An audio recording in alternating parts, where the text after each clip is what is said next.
నమస్తే, welcome to big Telugu TV. ప్రస్తుతం మనతో పాటు ఉన్నారు సినీ క్రిటిక్ దాసరి విజ్ఞాన్ గారు. హలో అండి.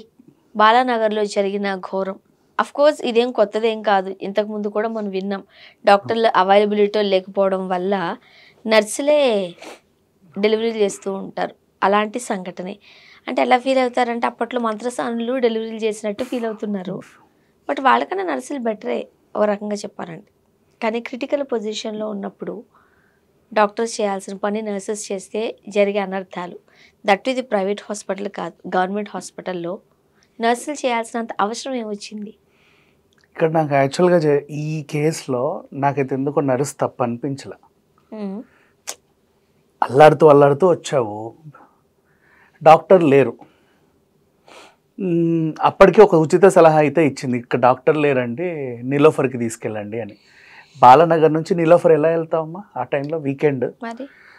నెక్స్ట్ ఎక్కడి నుంచి? బాలానగర్ నుంచి అంటే నువ్వు బల్కంపేట రూట్లో పోలేవు, సండే కాబట్టి. ఎందుకంటే అటు ఎల్లమ్మ టెంపుల్, సండే ఈ సనత్ నగర్ సూపర్ మార్కెట్ ఉంటాయి కాబట్టి ఆ రూట్లో పోలేవు. మెయిన్ రోడ్లోనూ ట్రాఫిక్ ఏం తక్కువ ఉండదు. కూకట్పల్లి నుంచి నువ్వు ఎన్ని సిగ్నల్స్ దాటుకొని వెళ్ళాలి నీలోఫర్కి? సండే మొత్తం గల్లీలంతా కూడా ఏవో అమ్ముతా కూర్చుంటారు. సంతలు వస్తాయి అప్పుడప్పుడు. సో నువ్వు ఇచ్చిన ఉచిత సలహా అయితే వర్కౌట్ అవ్వదు. మరి ఏం చేద్దాం అని చూసేసరికి ఆవిడేమో అసలు ఇంకా కూర్చుంటే లేవలేకపోతుంది, లేస్తే కూర్చోలేకపోతుంది. వల్ల అవట్ల నొప్పులు ఇంకా ఎక్కువ అయ్యాయి. అంటే ఎలా ఓ 15 minutes 20 minutes డెలివరీ అయ్యిద్దేమో అనే క్రిటికల్ సిచ్యువేషన్లో ఉంది. ఈమె నర్సు ఎన్నో చూసింది, కోర్స్ సహాయం కూడా చేసి ఉండొచ్చేమో డాక్టర్లతో. నర్సులు అంటే ప్రాథమికంగా ఒక ఐడియా ఉంటుంది అని పైగా సీనియరేలే. మరి చూసేసరికి ఆ టైంలో ఆయమ్మ ఈ నర్స్ తప్ప ఎవరు లేరు. అసలు గవర్నమెంట్ హాస్పిటల్లో ఎవరు లేకపోవడం ఏంటి చెప్తా, అక్కడికి కూడా వస్తా, వాళ్ళ సంగతి కూడా చెప్దాం. ఇప్పుడు ఈవిడేంటి, నువ్వు ఏమైనా రాకపోతే నీకు బెటాడిన్ వేసి క్లీన్ చేసి పట్టి కట్టడానికి అయితే వీళ్ళు ఓకే, అంతవరకు బాగానే ఉంది. ఈమె కూడా పోయిన తర్వాత తాళాలు వేసుకొని ఊడ్చి పోవడానికి ఆయమ్మ కూడా ఉంది, అంతకు మించి ఇంకెవరు లేరు. ఇలాంటి సిచ్యువేషన్లో పాపం ఇంకా చనిపోయింది కాబట్టి ఆవిడ పేరొద్దు, వచ్చింది డెలివరీ కోసం. ఇంకా వీళ్ళే కష్టపడి చేశారు, డెలివరీ చేశారు. ఈమెను అడిగితే ఏం చెప్తుందంటే, నైట్ కరెక్ట్గా 7 o'clock 7:30కి వీళ్ళిద్దరు వచ్చారు. ఆ టైంకి నేను ప్లస్ ఈవిడ తప్ప ఎవరూ లేరు. ఈవిడేమో నొప్పులతో అల్లాడిపోతుంది. అప్పటికి నేను ఒక ఉచిత సలహా ఇచ్చా, ఇక్కడ లేదండి ఇంకో హాస్పిటల్కి వెళ్ళండి అని. అటు పోయే సిచ్యువేషన్ లేదు.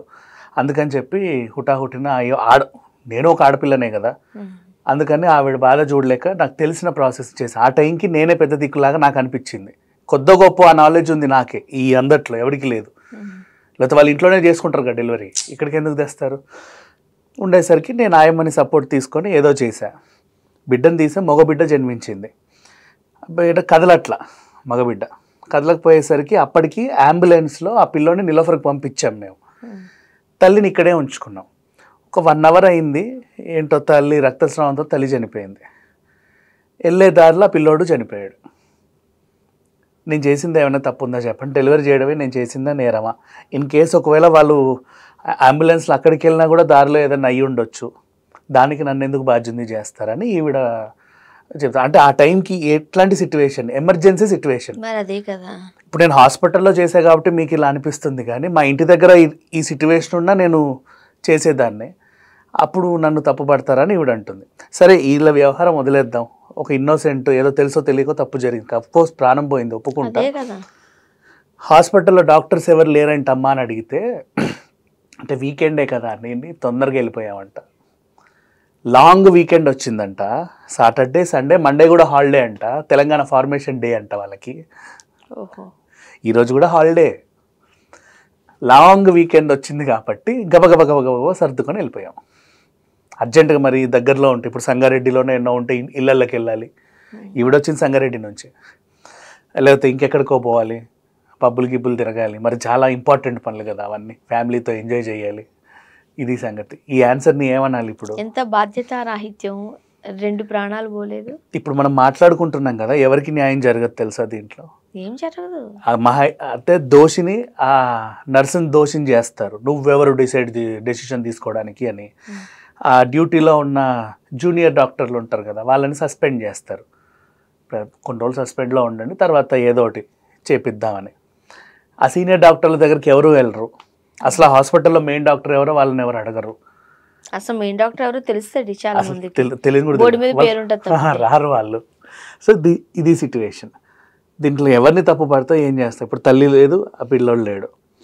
కాకపోతే ఇంకొకటి ఏంటంటే ఈ సిట్యువేషన్లో సమ్ టైమ్స్ నిజంగా డాక్టర్ ఉన్నా కూడా, నీట్గా డెలివరీ చేసినా కూడా, ఒకవేళ తల్లి బిడ్డ చనిపోతే ఏమంటారు?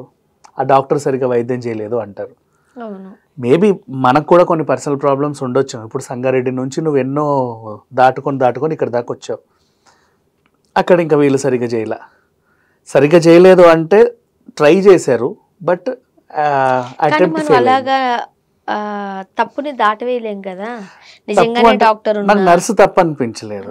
అదే అంటున్నా, నర్సు రైట్ రాంగ్ కాదు, ఉండాల్సిన వాళ్ళు ఉన్నారా లేదా, చేసినా సరే ఏదన్నా జరిగింది మన దగ్గర అది కాలేదు అని అంటే ఇంక మనం ఏం చేయలేము. ఇప్పుడు విషయం ఏంటి, 9 వరకు సెకండ్ షిఫ్ట్ ఆవిడ డాక్టర్ ఉండాలి, ఆవిడో అబ్బాయో. నైట్ షిఫ్ట్ కూడా ఒక డాక్టర్ ఉండాలి, ఉంటారు కదా. మోస్ట్లీ నైట్ షిఫ్ట్ వాళ్ళు చేయట్లా.